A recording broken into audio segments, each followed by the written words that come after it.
Je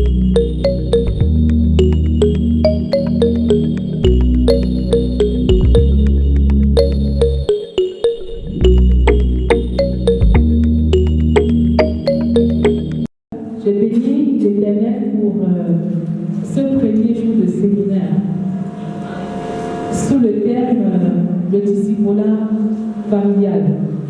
Si vous me le permettez, je vais déposer le micro et je vais parler sans le micro.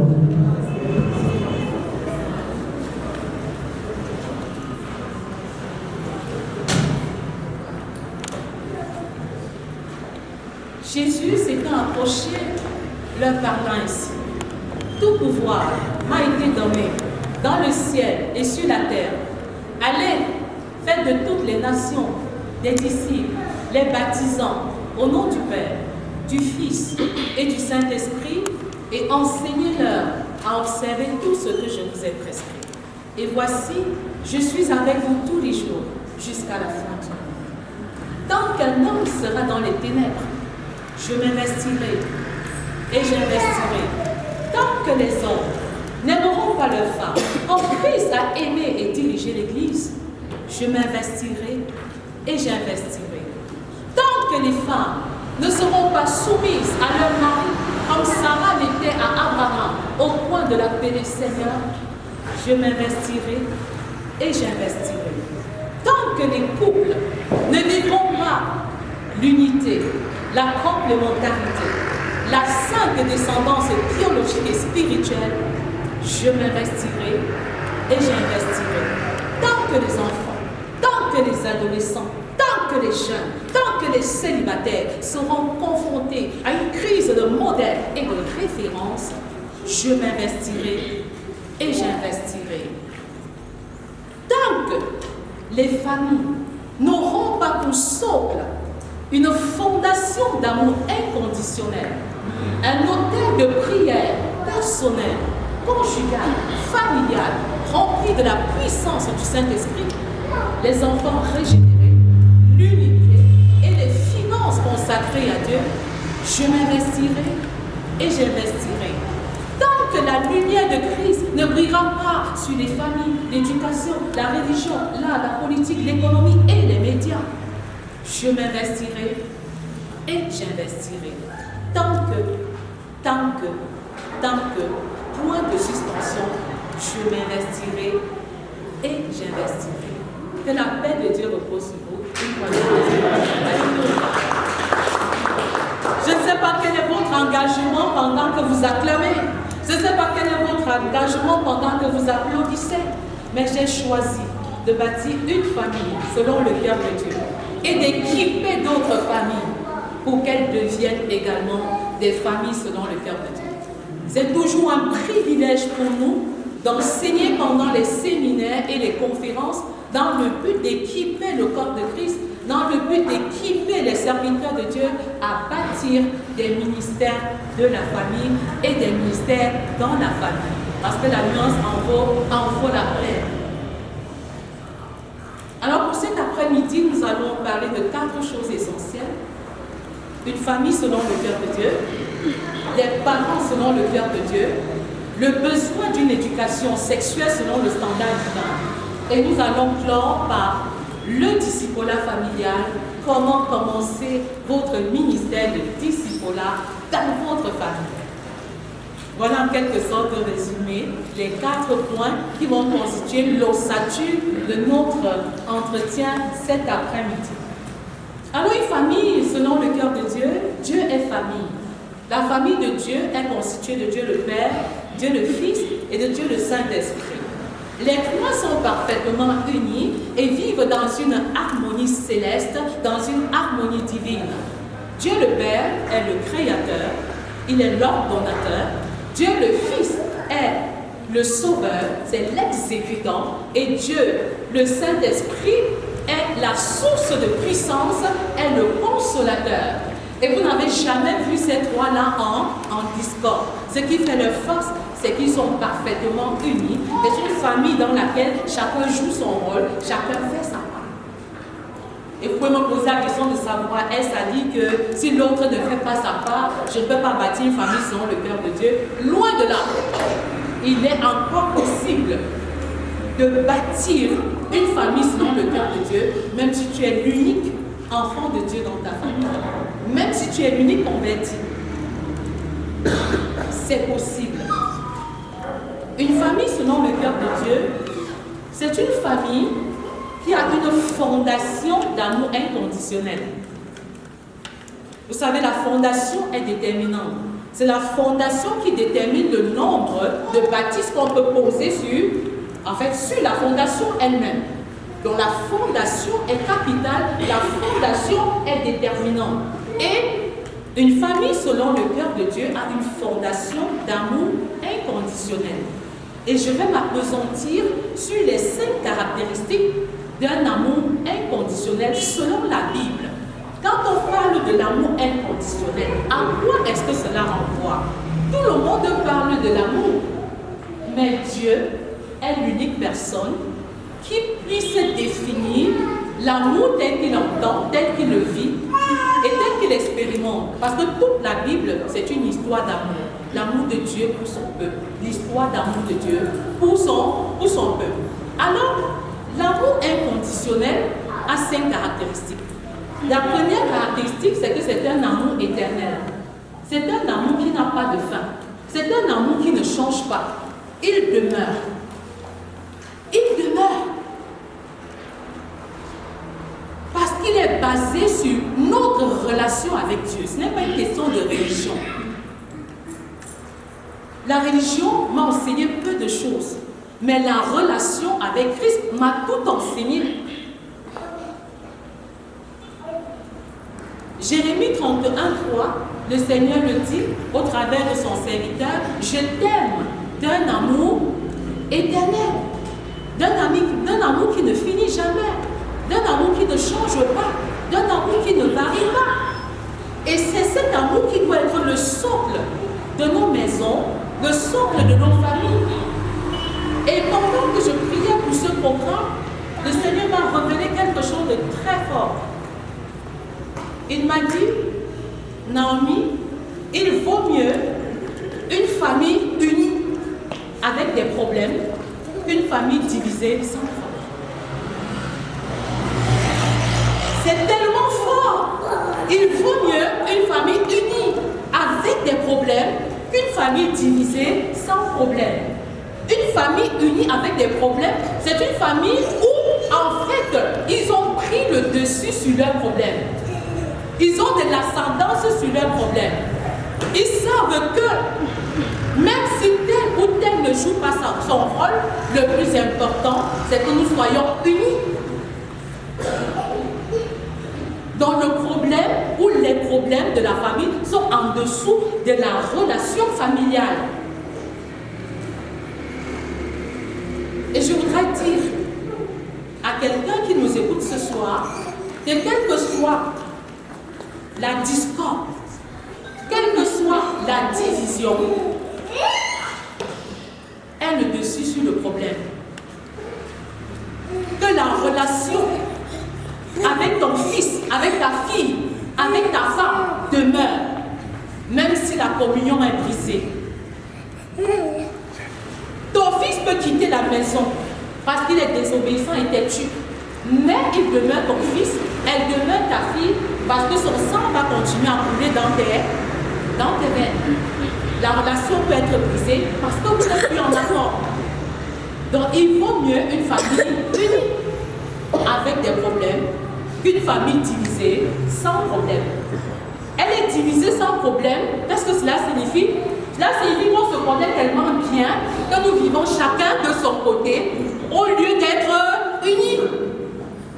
On sait comment chacun opère et on préfère que chacun reste de son côté avec ses faiblesses, avec ses limites, au lieu de mourir en nous-mêmes et corriger la difficulté. Beaucoup de nos familles vivent ainsi. Surtout quand les enfants sont déjà adultes.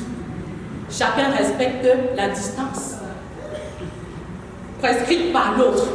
Mais au fond, c'est le torchon qui est en train de brûler. Mais Dieu ne veut pas ça. Ce n'est pas un signe d'amour, non. Alors, lorsque nous parlons de famille, nous voyons la relation conjugale. Il y a trois types de relations. La relation conjugale entre mari et femme, la relation filiale entre les enfants et les parents, et la relation fraternelle entre les enfants, entre eux. Les enfants entre eux. Alors, ce qui peut faire réussir ces trois types de relations, c'est bel et bien la fondation d'amour inconditionnel. Deuxième caractéristique, l'amour est patient. D'après Galates 5, 22, la patience est un des aspects du fruit de l'esprit. C'est-à-dire que la patience est un signe de maturité. Si je suis impatient de voir mon mari changer, ma femme changer, ou mes enfants changer, c'est que je fais preuve d'un amour intéressé. Dans 1 Corinthiens 13, verset 4, la première caractéristique de l'amour, c'est la patience. Et dans 2 Pierre 3, verset 9, Dieu use de patience envers nous parce qu'il ne veut pas qu'on périsse. C'est dit que dans la cellule familiale, avec Luc 15, l'histoire du fils prodigue, nous devons apprendre à user de patience. Avec la patience, on pardonne. Avec la patience, on attend. Avec la patience, on persévère. Avec la patience, on attend le temps convenable. On laisse le Seigneur agir au temps convenable. Donc, l'impatience est un signe d'immaturité. L'impatience est un signe de manque d'amour, en fait. Et le Seigneur pouvait le dire encore très clairement. Il faut laisser les enfants apprendre à partir de leurs erreurs. Il y a des moments où les parents bavardent beaucoup. À un certain moment, il faut observer. En 17 ans de mariage, j'ai encadré près d'une trentaine d'enfants. Il faut parfois apprendre à laisser, à observer et à laisser faire. Parfois, l'enfant apprend juste parce qu'il a agi de la mauvaise façon. On parle de l'apprentissage par des erreurs et par des essais. Le learning by, non, c'est pas by doing. Learning through trials and errors.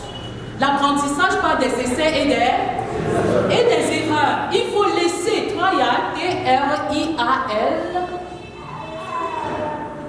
error, E-R-R-O-R. Learning through trial and error. C'est extrêmement important parce que les parents sont dans la mouvance de toujours corriger. Au point où même quand les enfants se marient, ils veulent toujours les tenir. Il faut les laisser commettre certaines erreurs. À partir de certaines erreurs, ils apprendront mieux au travers de l'expérience. Et c'est ce qu'a fait le père du fils prodigue. Je suis convaincue que lorsqu'il lui donnait une partie de son héritage, il avait le cœur meurtri. Mais il a choisi de le lui donner en disant que Père, si tu peux sauver mon fils.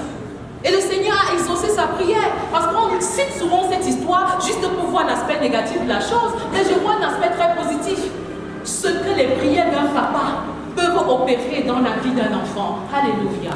Quel que soit l'endroit où se trouve ton enfant, à travers tes prières, tu peux encore le ramener à la maison. Tu peux le ramener. C'est de ça qu'il est question. Laissons les enfants apprendre à partir des erreurs et à partir des essais et à partir de certains manquements. Ils apprennent vite, ils apprennent mieux et ils tirent plus facilement des leçons. Troisième caractéristique de l'amour inconditionnel, c'est un amour qui corrige. C'est un amour qui corrige. Hébreux 12, à partir des versets 10. Nos pères nous châtiaient pour peu de choses. Pour quel but? Pour que nous ayons un caractère sanctifié. Vous savez, la correction et l'amour ne sont pas incompatibles. Corriger et aimer vont ensemble. Dieu nous corrige par amour pour nous. Dieu nous corrige pour que nous ayons un caractère saint, pour que nous ressemblions à Jésus-Christ, notre frère aîné, et pour que nous grandissions dans la ressemblance à Christ. Maintenant, dans le principe de correction de Dieu, il prend en compte trois éléments essentiels. Il prend en compte trois éléments essentiels. La grâce, d'abord, ensuite la vérité. Alors quand nous parlons de grâce ici, c'est quoi? La grâce est une faveur imméritée. La grâce, c'est une faveur imméritée. Et maintenant, la vérité, c'est la loi. La vérité, c'est ce qu'il faut faire, c'est ce qu'il ne faut pas, c'est ce qu'il ne faut pas faire. Mais Dieu, dans ses rapports avec nous, nous aime d'abord de manière imméritée, de manière inconditionnelle. Et c'est pendant qu'il est en train de bâtir une bonne relation avec nous qu'il nous communique dans les lois et les principes à respecter. Malheureusement, nous, en tant que parents, nous avons changé, nous avons inversé l'ordre des choses. Nous avons mis la loi d'abord, la vérité d'abord, le jugement d'abord. Et dans un contexte pareil, les enfants sont dans un environnement où ils paraissent au lieu d'être. Vous voyez un peu? Parce que nous avons posé la loi, le jugement en premier. Vous savez, la grâce de Dieu est fondamentale. Mais on ne peut pas parler de grâce sans la vérité. Parce que la grâce de Dieu, sans la vérité, est un amour destructeur. C'est ce qu'on appelle souvent enfant gâté. L'amour de Dieu sans la vérité, c'est un contexte, un environnement familial où on donne à l'enfant tout ce qu'il veut. D'ailleurs, ce n'est qu'un enfant. Quand il grandira, il comprendra. C'est ça l'environnement de la grâce sans vérité. De l'autre côté, la vérité sans la grâce est une condamnation terrible. C'est une condamnation terrible. C'est-à-dire que si dans votre environnement familial, c'est seulement la loi, c'est seulement la loi, l'enfant se sent jugé, se sent condamné. Première règle, elle ne vous dit rien.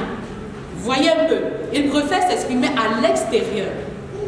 Et la probabilité qu'il s'égare est naturellement plus élevée.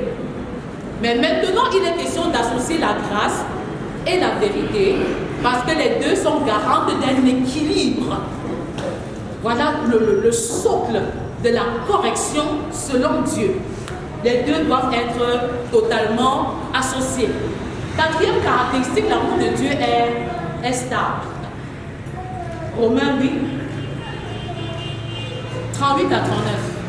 C'est un amour qui ne varie pas en fonction des circonstances. Même le péché ne nous sépare pas de Dieu.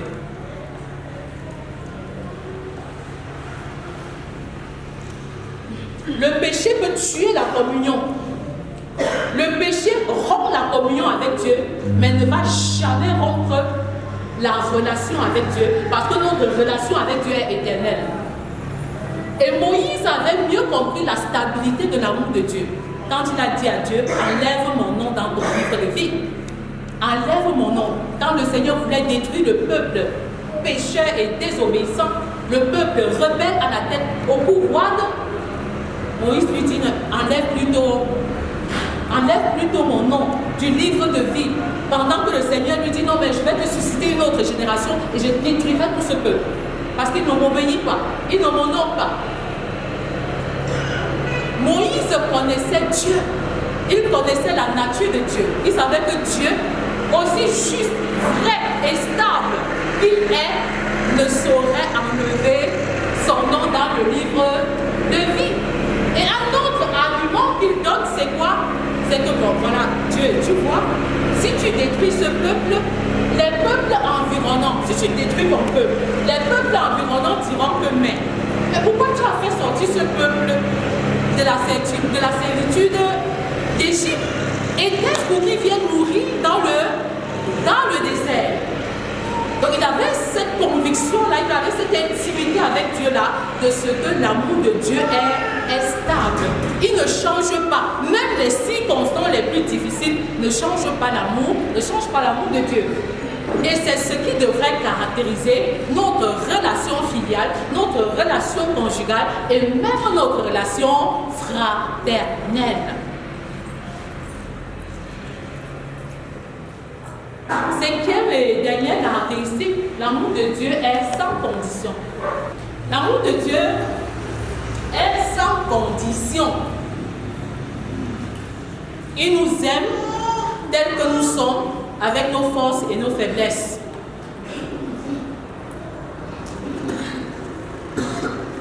D'ailleurs, il y a des familles qui me posent toujours la question: est-ce pour moi que Dieu est venu? Est-ce que je peux m'engager dans le ministère de la famille? Est-ce que je peux encore faire quelque chose? Il Hier, il y a une femme qui m'a appelée et elle était en instance de divorce avec son mari parce qu'elle s'est rendue compte que depuis 8 mois, son mari l'a trompée avec une autre femme, avec sa secrétaire. Et lorsqu'elle m'appelle, un coup de fil que je reçois depuis l'Est, lorsqu'elle m'appelle, c'est pour dire j'ai supporté pendant 8 mois, c'est de trop, j'ai la confirmation, j'ai vu le message téléphonique, les SMS, il est temps que je m'en aille. Je t'ai appelé, maman Naomi, juste pour te signifier que je m'en vais déposer ma plainte. Je lui ai dit, j'ai très bien écouté, mais si jamais toi et moi nous voulons travailler, tu laisses d'abord de côté ton idée de divorce et ensuite nous allons travailler dans le sens que tu sais, dans le sens de l'amour, inconditionnel. Et il y a cela une semaine, une autre dame m'a appelé. Cette fois-ci, c'était encore plus grave. Elle me dit, je suis à 15 ans de mariage et mon mari a un fils de 14 ans et un autre de 3 ans. Alors, c'en est trop, je n'aurais jamais imaginé telle chose de lui. Quand je t'appelle, c'est que j'ai déjà mes papiers prêts et je prends mon vol pour le Canada. Quand je lui ai démontré en fait que c'est quand son mari est désagréable qu'elle a besoin de lui démontrer son amour, elle a renoncé à son idée de divorcer. Actuellement, nous prions, nous travaillons dans le sens de la restauration de son foyer. Elle était déjà chez les parents du monsieur quand elle m'appelait. Elle allait laisser les enfants et prendre son vol et s'en aller. L'amour inconditionnel, c'est quoi? C'est un engagement, ce n'est pas un cœur qui bat. C'est l'amour dans sa forme la plus pure et dans sa forme la plus profonde.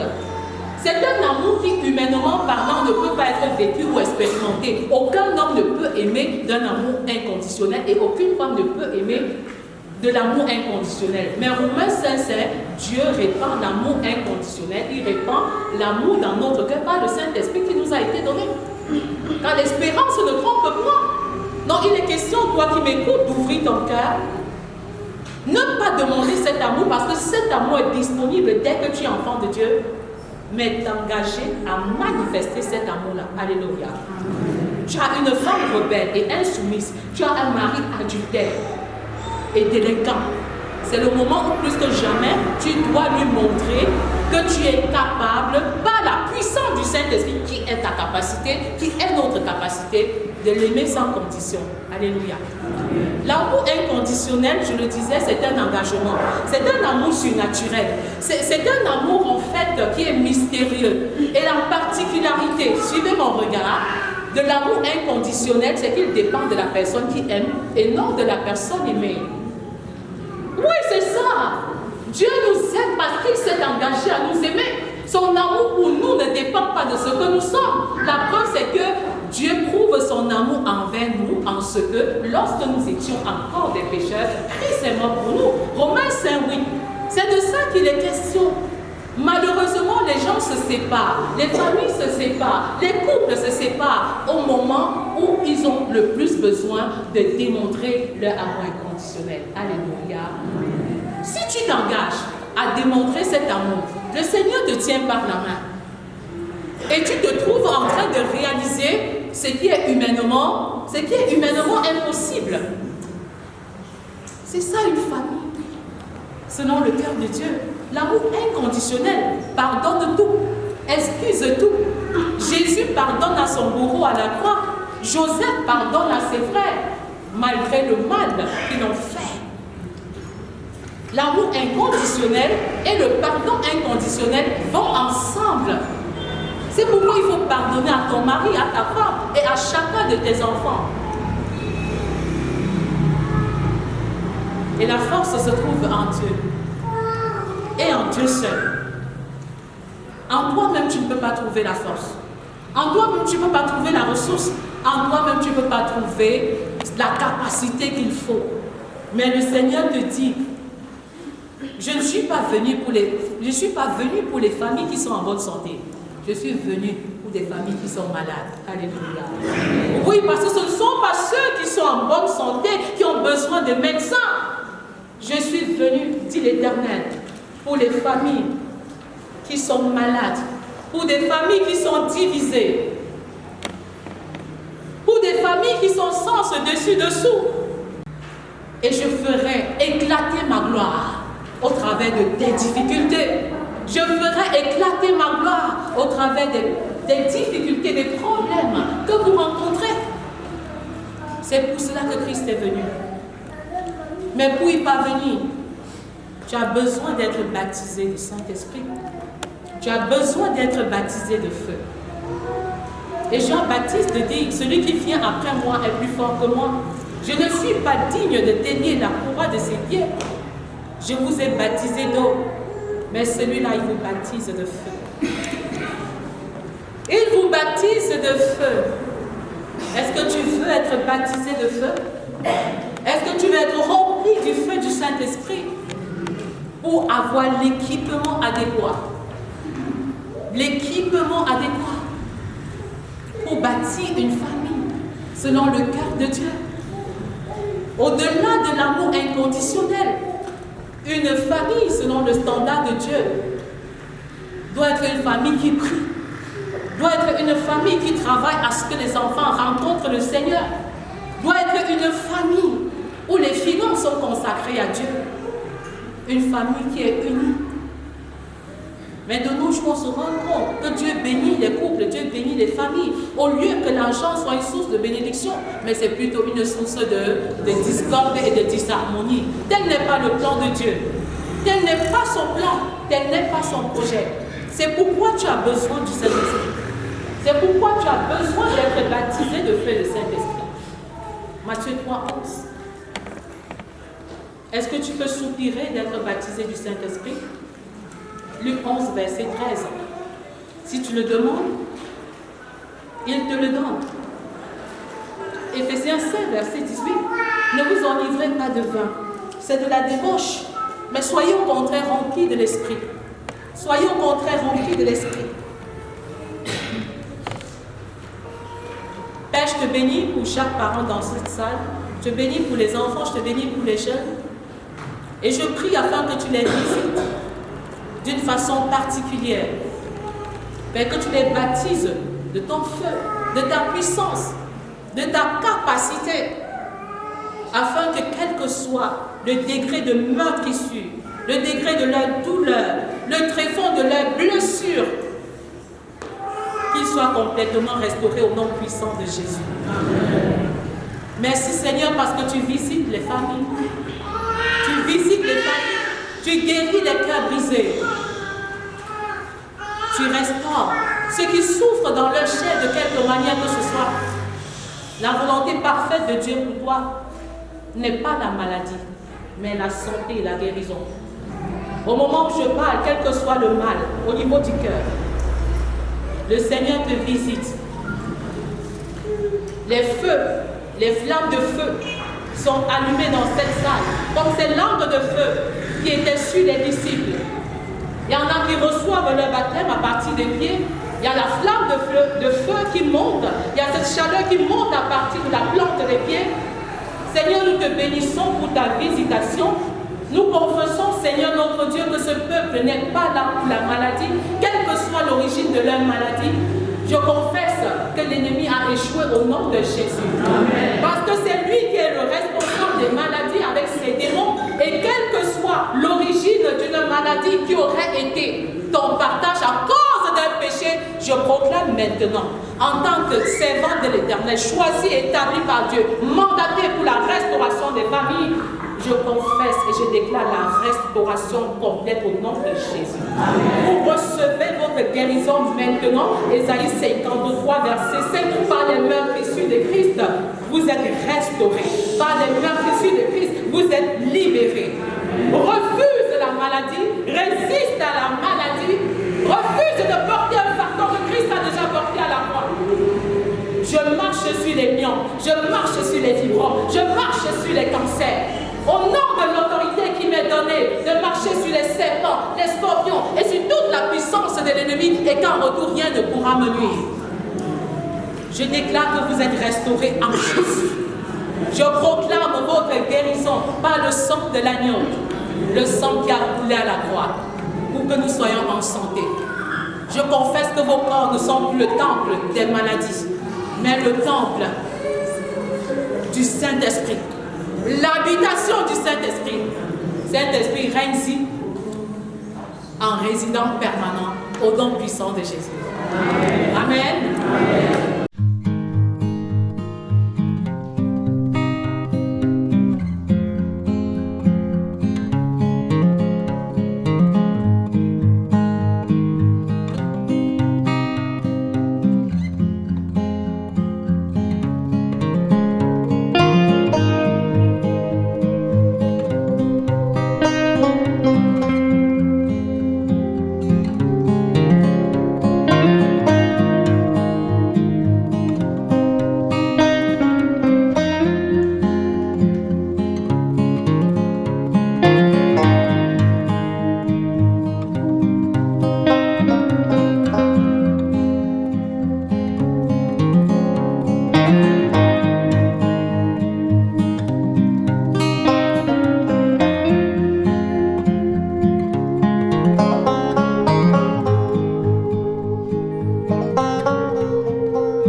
Si vous avez aimé cette vidéo, alors abonnez-vous, activez la cloche de notification, laissez un commentaire, partagez pour restaurer une vie, une famille dans le but d'impacter une nation, le monde entier. Soyez bénis.